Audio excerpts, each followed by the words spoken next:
Hello, everyone, and welcome to the Heart Set Podcast, the private podcast where the host changes and the guest stays the same.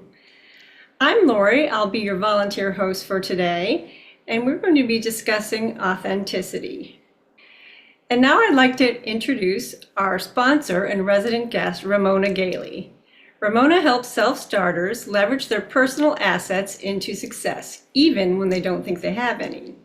Ramona is passionate about empowering people to focus on what they want, and she's the founder of Heartset Academy and the Alignment Circle. You can see her full bio in the comments below. So welcome, Ramona. I'm really looking forward to our chat today. Thanks, Laurie. I'm really looking forward to it too. I'm excited about this. I think this will be my third discussion about authenticity in like a week or 2 weeks maybe. So I'm very excited about it.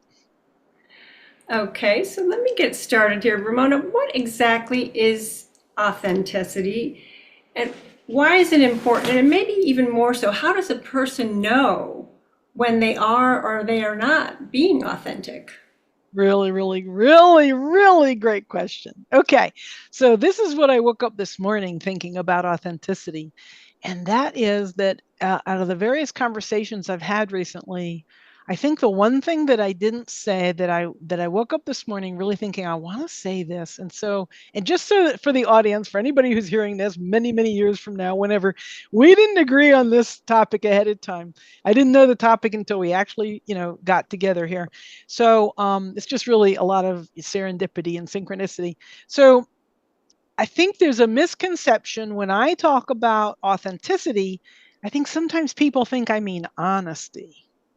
And to me, there's a huge difference between authenticity and honesty. For example, before my spiritual awakening, if you will, I was extremely honest. I was honest to a fault. I would never, ever tell a lie. And that left me mute often in a conversation or in any kind of interaction.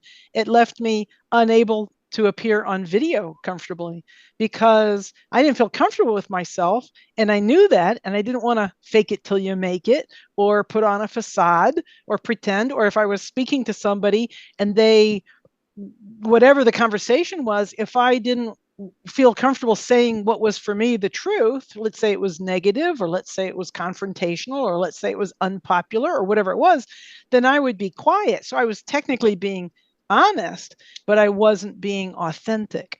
And plus, I don't want anybody to ever think that if I say, well, let's work on authenticity, I don't want anybody to ever think that I'm saying, I think you're being dishonest. Like they're two, like really almost diametrically opposed things. And when they are similar, they're still very different. So that's the first thing I want to say is authenticity. I think of it as the ability, the comfort, the actual even joy of being seen for who I actually am. When I'm being 100% me, like all of me, whatever that is, like when I'm live streaming me, right? No censorship, no deflection, no armor, no guarding. When I'm live streaming me, then I'm being completely authentic to myself in the creation. This is the other thing about the honesty thing is I can't be a true creator if I'm being literally honest. So for me, honesty is way overrated at this point, even though I used to be very literally and I still can be. I have to kind of let it go on a regular basis because I can't be creating what I actually want if I'm looking right at what is and reporting what is, because that's literally what honesty is, right? This is red, this is blue, this is how I feel, this is what I think. Like when you're being literally honest, you're reporting on what is. In my creativity, in my following my heart, my guidance, I'm thinking what could be. I'm actually imagining what could be, who I actually think I am in my entirety. And as I report on that, I'm creating. And Abraham would even say, and Oprah would actually say, we're actually telling lies. If we're doing a good job of creating, we're lying. We're saying, I feel fantastic, even though we might only feel 99% of fantastic. But if we want to really create that reality for ourselves, I love such and such. I'm ignoring all these things I don't like about it, and I'm only looking at all these things I do love about it. And so technically, in a human way, I'm kind of lying, but yet I'm being authentic. So that's the difference.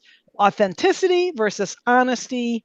Authenticity is like me really trusting my creative process, my dreams, my desires enough for me to be whatever that makes me right here, right now, for you, to you, with you, in front of you being the whole world as well as you individually.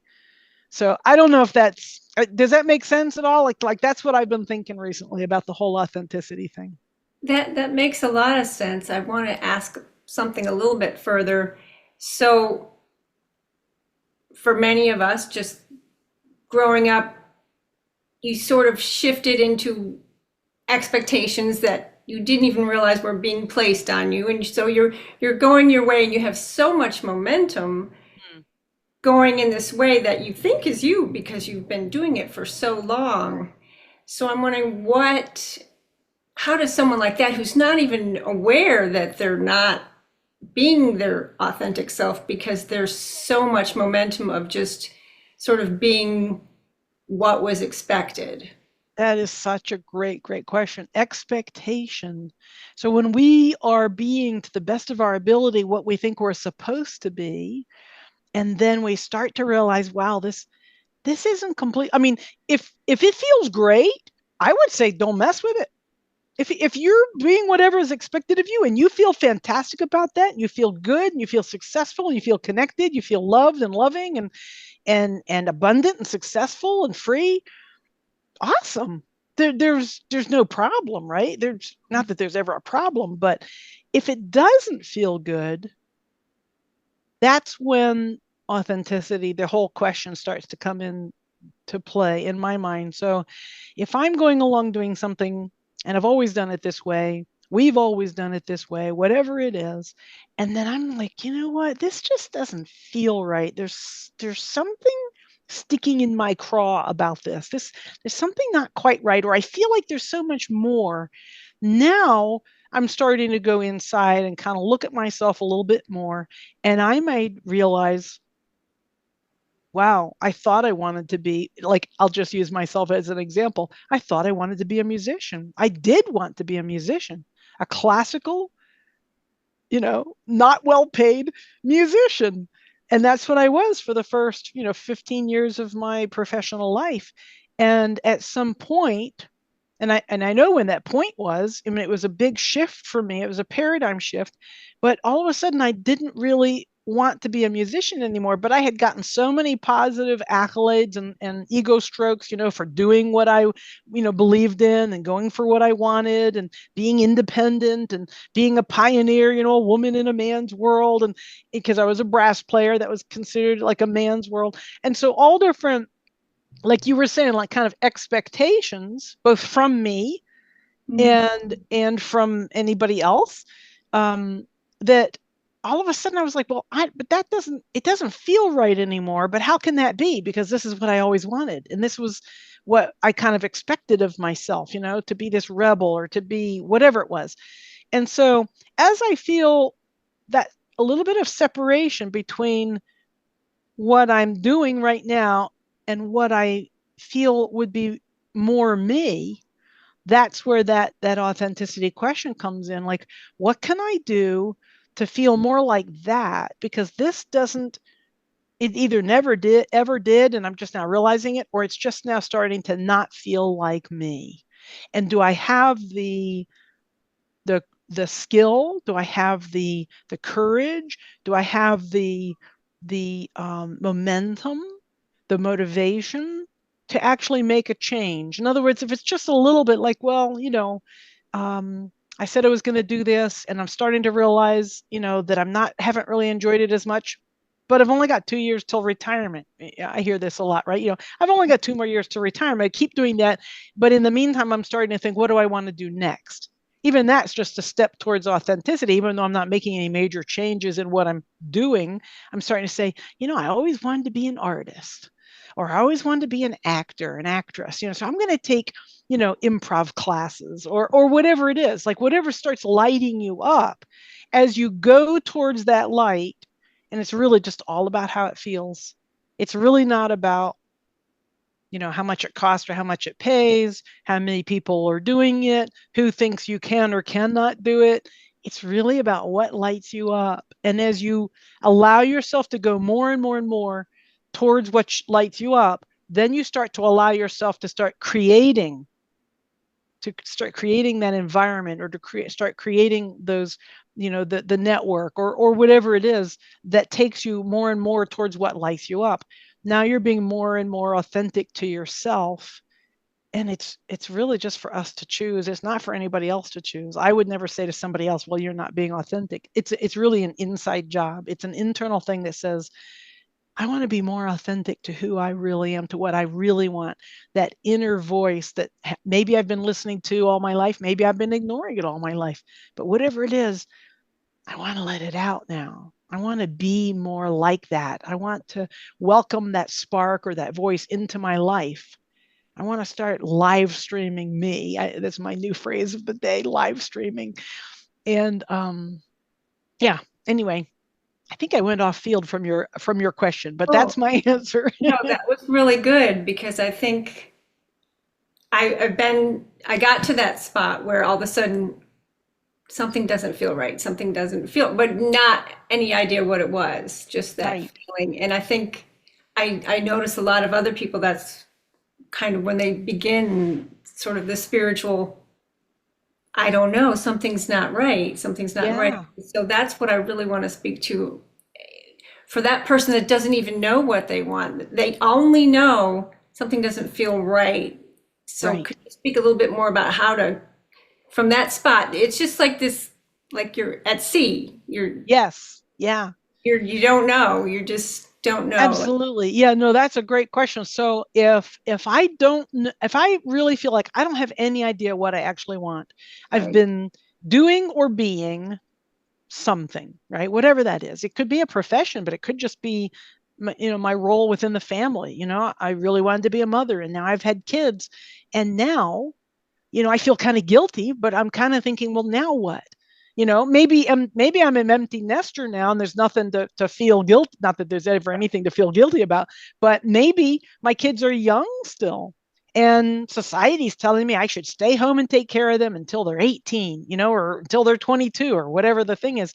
But I'm feeling a real calling to do this, political work, or this activism work, or to start a business, or to become a teacher, or just all of the various things that, if you're like me, if anybody's like me, I wanted to be an astronaut, I wanted to be a fighter jet pilot, I wanted to be a nature, park, uh, what do you call it? A park ranger. There we go. I wanted to be a lot of things when I was a kid. And so if I had wanted to be something when I was younger, and I kind of suppressed it because it wasn't appropriate, or didn't seem possible. Like for me, I thought I wanted to be a fighter jet pilot. Now I'm a pacifist. I've been a pacifist my entire life. Even as a child, I've never even wanted to be violent in any way, shape, or form. But I thought I wanted to be a fighter jet pilot. It never occurred to me that I'd actually have to shoot somebody if I was a fighter jet pilot. That's how, I was young. But what I got back from the Air Force or the Navy or whoever I sent off for, that I had to be a boy. At that time, you had to be a boy, and you had to have perfect eyesight. And I had terrible eyesight. I wore corrective, since Hmm. childhood. And so that was out for me. But if that was still like festering in my life 30 years later, like I wish I had at least gotten my pilot's license, or I wish I had at least, I don't know what all, but I wish I had expressed that desire in some way that could have happened. Or maybe I wish I'd been more true to myself. So if I don't know what I want, or I've got this whole kind of smorgasbord of things that maybe I want, I can remember wanting to be this and can remember wanting to be that, but what does that mean? Well, that means there's some introspection to go on, some curiosity, some invitation to self, to just sit with self. Now, a lot of people would say, go and meditate. And of course, I talk to people all day long who've been trying to meditate, and they don't feel comfortable with it. And so a lot of the times that's what Oprah is called on to do, is to help somebody find a meditation. And usually it's moving from a static meditation to a moving meditation. In other words, instead of just sitting in a lotus position, you you do some movement in a way, and it's very easy to kind of figure out a way that really feels good, and then they're off and running. But if you're trying to do it on your own, you might be like, okay, well, I should meditate, and that may or may not actually bring it to you. But you can just go for a walk in the woods. You can. I have a little pad of paper and a pencil that works underwater, that works when it's wet, and it has a little suction, and I stick it in the shower. And so if I'm in the shower and I have an idea, I can pull off the little pencil and write on the paper. No matter how wet it is, the pencil and the paper both work, right? So you could do something like that. Some people love to journal. I know you love to journal. That you can use your right hand to say, what do I want right now? What do I want more in my life? What do I want, under these circumstances? Whatever it is you want to write. And then switch the pencil to your left hand and just sit and invite that to come. For whatever comes, start writing whatever comes, and then pretty soon your left hand will actually start telling you stuff that you didn't realize. It's a really cool little exercise. Sometimes, if you are meditating, you could ask right before you go into the meditation, I'd really like to know more about what I want. I want I want something. I can feel it, but I don't know exactly what it is. So any signs you can give me, any help you can give me, any little clues, great. And then just let it go. Go into your meditation. Don't hold it. Anytime you ask a question like this of yourself, hold it very lightly. Not like, oh, I gotta know, not like that's me. That's an expression of my personality, right? So Yes. so just let it go and be light about it and say, okay, now I'm gonna go into my meditation and see what comes up. And so as you sit in an open atmosphere of curiosity and invitation, things will start to come to you. And they may not make much sense at first. They may seem kind of nonsensical, but maybe write the things, ideas down as they come, or take one action step towards, let's say I always wanted to be a librarian. Let's say this isn't me at all. I never wanted to be a librarian, but let's say I did want to be a librarian. So maybe I'll go online and see what's involved in becoming a librarian. Or maybe I'll go on Amazon and say, if I were a librarian, I was going to curate a list of books, for certain people, a certain circumstance. How would I do that? What would it feel like? What would that list look like? What does it, how would I share that with people? Like, just start experimenting a little bit. And when you take one little tiny step, and then and don't say, okay, I gotta go get a doctorate in library sciences. No, just take that one little step and then see how it feels. This self-discovery is all based in how it feels, and it's really important to just be very gentle with yourself and start small. Just don't try to say, okay, what graduate degree should I go get? No, what would it feel like to do that? Who do I know who's like that I could just take to lunch and pick their brain? Like, what's it like? What's a day in your job like? Those kinds of things. And if it's not a profession, if it's a role, like a family role, or what do I really want? Maybe you're not sure if you're gay or not. You're trying to figure out if you're gay. So Mhm. just like be open to, because what's available to us is everything. Like, everything is literally available to us. And so it's really important to be relaxed and to allow whatever it is to kind of burble up. It'll kind of be like in a soft voice. And it'll kind of, maybe out of the corner of your eye, you'll go, oh, there's an idea I've never even thought of before. Let me just write that down. Let me sit with that. That feels good. When it's something that you want, it feels good. If it's your guidance that's leading you someplace, it feels good.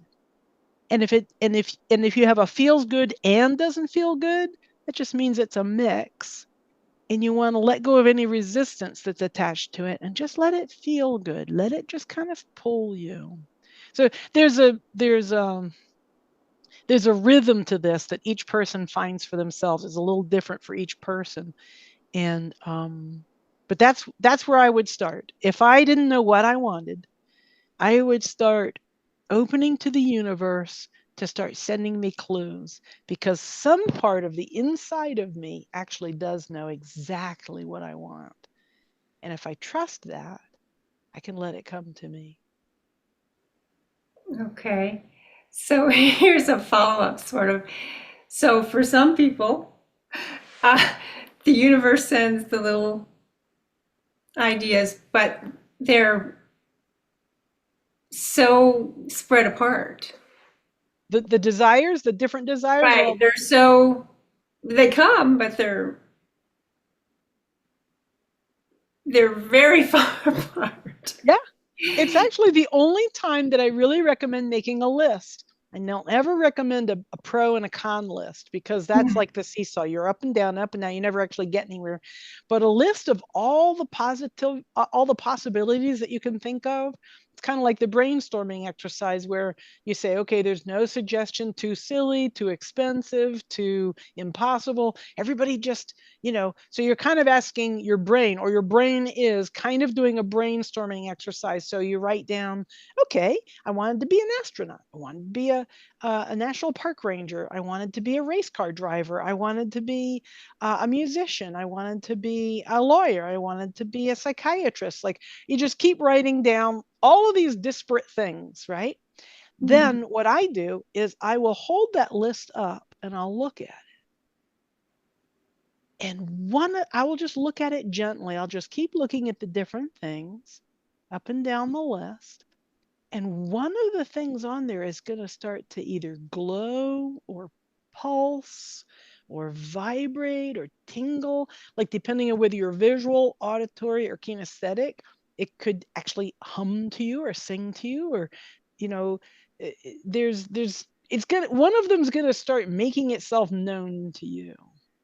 That's where I would start. You're not throwing out all the other ideas, they're still there. But you take with the one, because this is our guidance speaking to us. Mhm. This is like the best skill in the whole world that you can develop.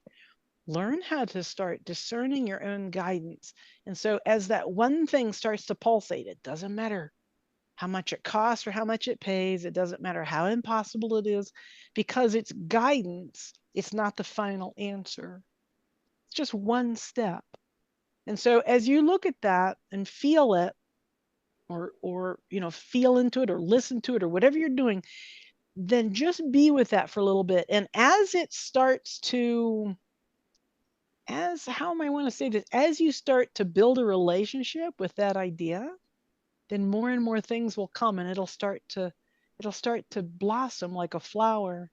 And it's probably not going to be a linear, like, let's say in my list of things, yeah, I really always wanted to be, that was my first love, I wanted to be a park ranger. And so now that I'm 65 years old and I can do pretty much anything I want, maybe I should become a park ranger.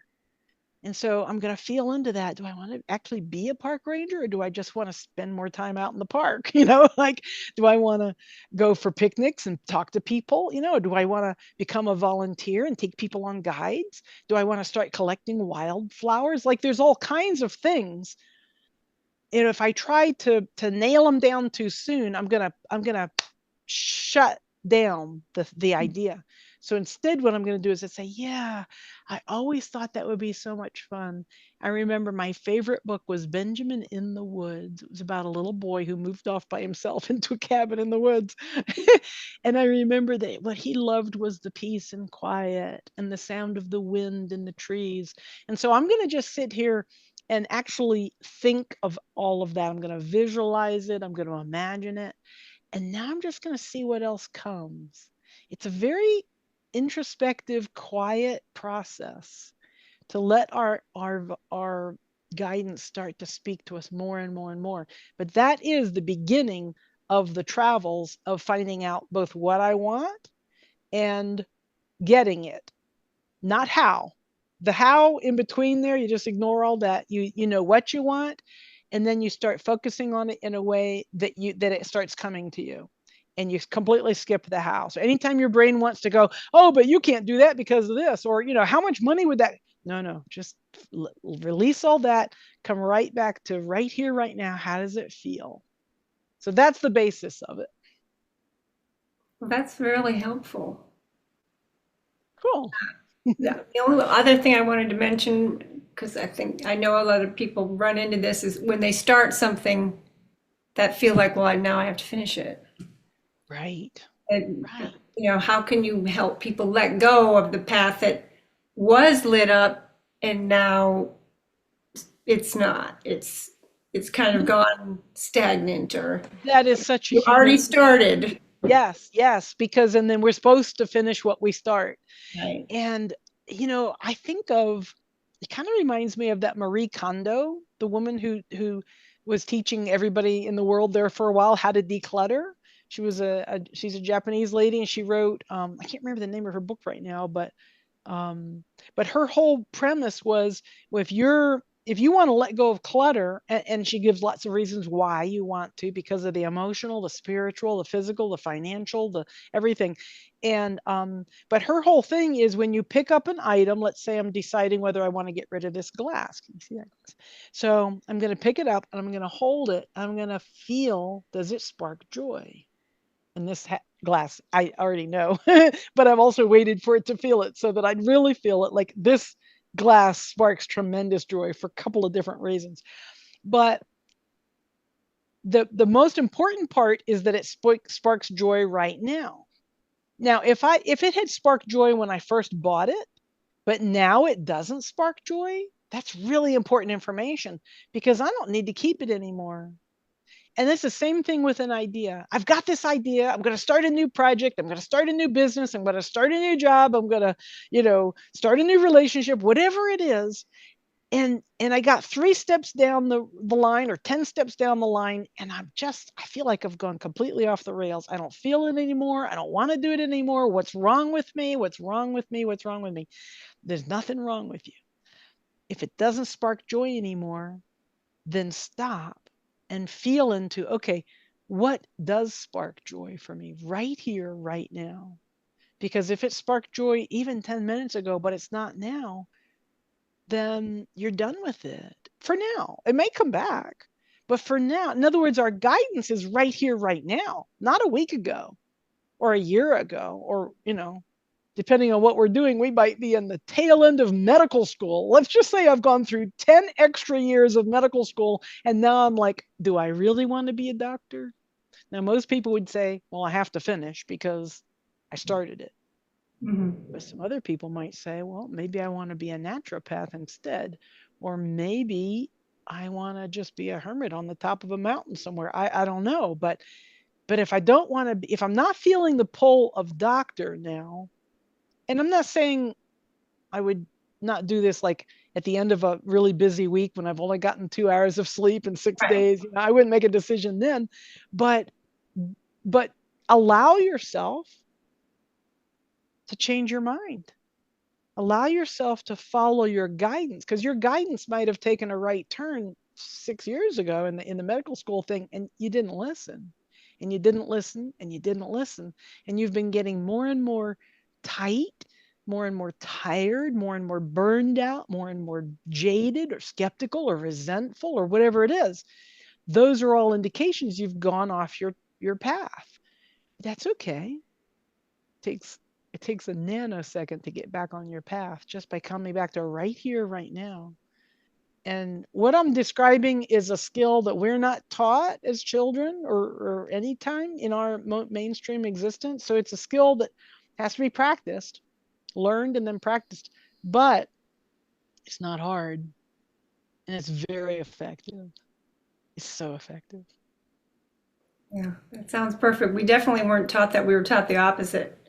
You Yeah. finish what you started. Yes. And ignore how you feel about it, because you have to use discipline. Right. Yeah. You committed to this, so Yes, go. exactly. Exactly. I don't do any discipline anymore. I only use blissipline. So blissipline, BLISS, blissipline is the commitment to focus only on that which feels good.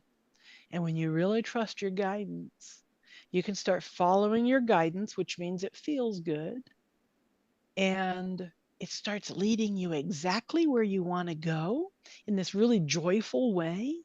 And the biggest aha moment for me on this whole thing was when I started saying, okay, I understand there's a new rule, there's a new game in town, discipline instead of discipline. I'm not sure where it's going to take me, but I trust it enough. I'm going to do it.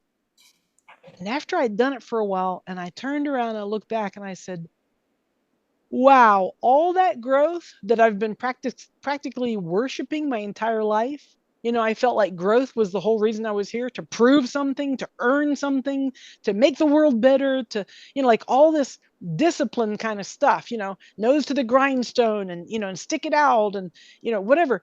When I switched to blisscipline, which is basically just the focus on joy, the purpose of life is joy. That's like the basic premise of blisscipline. The purpose of life is joy. It's not growth, it's joy. It's not growth, it's joy. It's not growth, it's joy. Okay, joy, joy, joy. What can I do that's fun?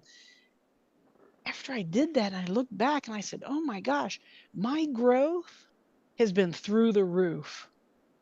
My growth was bigger than it had ever been, and it was always huge. My commitment to growth, I mean, I was, from the time I was 18, I was in therapy, I was doing 12-step, like I was always growing, always growing, always growing. That was what I thought my purpose was.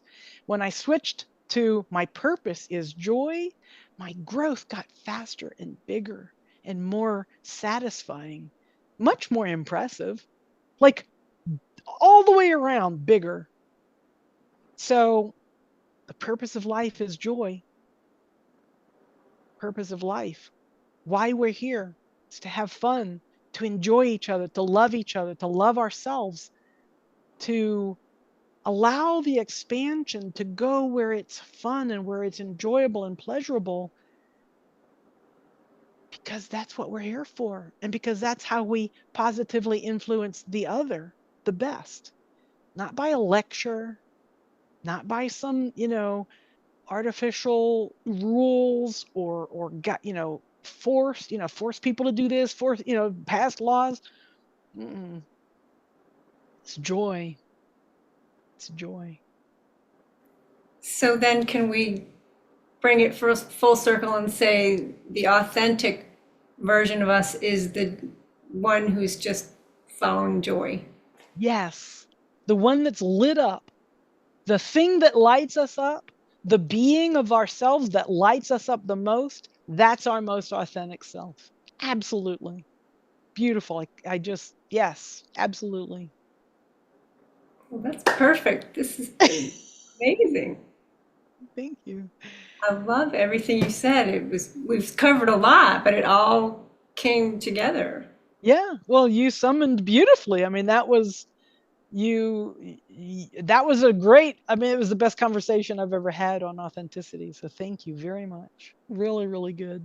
Thank you. Is there anything final that you'd like to say about authenticity? I just really, when it comes to authenticity, I feel led to really encourage people to be very gentle about themselves. We humans have a tendency to beat up on ourselves really bad. Oh my gosh, Ramona said, I'm not being authentic. Isn't that awful? And that's not it. That's not it. We feel better and we can impact on others better. And we know what we want better. And we can follow our guidance better when we're in joy, when we are in authenticity, when we're in happiness, when we're feeling happily productive or happily relaxed or happily present or happily absent, whatever it is. Like the happy part is the important part. And the authenticity is the natural outgrowth. The more I like myself, the more I can really be myself. The more I like myself, the more I like everybody else. And the more I can be myself. So it's not such a scary. I mean, I used to be literally afraid of people. There were 3 or 4 or 5 people in my entire life that I had let in through these big, huge barriers, and that was it. Nobody else need apply. You guys just stay out there because you guys are scary. And admitted, I said I didn't like people, but the truth was I was afraid of people. And as I lose that fear more and more and more all the time, My true self can just naturally emerge. I don't have to do it. I don't have to create it. I don't have to write a check or, schedule it. It just naturally happens because that's what love does. That's what joy does. That's what happiness does. It just burbles out. It's like a spring. You don't have to pump the handle in a spring. Water just comes burbling out. Clear, cool, clean water. And that's what our love is, and our joy and our authenticity. It's all the same thing. Love, joy, authenticity, all synonyms for each other. Wow. Okay. I love that. Thank you. Perfect. Well, Thank you. thank you so much, Ramona. This has been an amazing conversation. Thank you, Laurie. I look forward to listening to it again myself because Me too. this is great. Me So, too. Thank you so much. And thank you for volunteering. Just for anybody who's hearing this, Laurie is just a pure volunteer. She's never done like podcasting before. She just was willing to come on here and take a chance. And anybody else who wants to come and do that, I've got a whole big long list of topics, or you can bring your own topic, and we'll just have fun. So come and join us. And Laurie, thank you so much. You've done thank a you. And it was fantastic fun. job. Thank you. Good. All righty. Bye bye.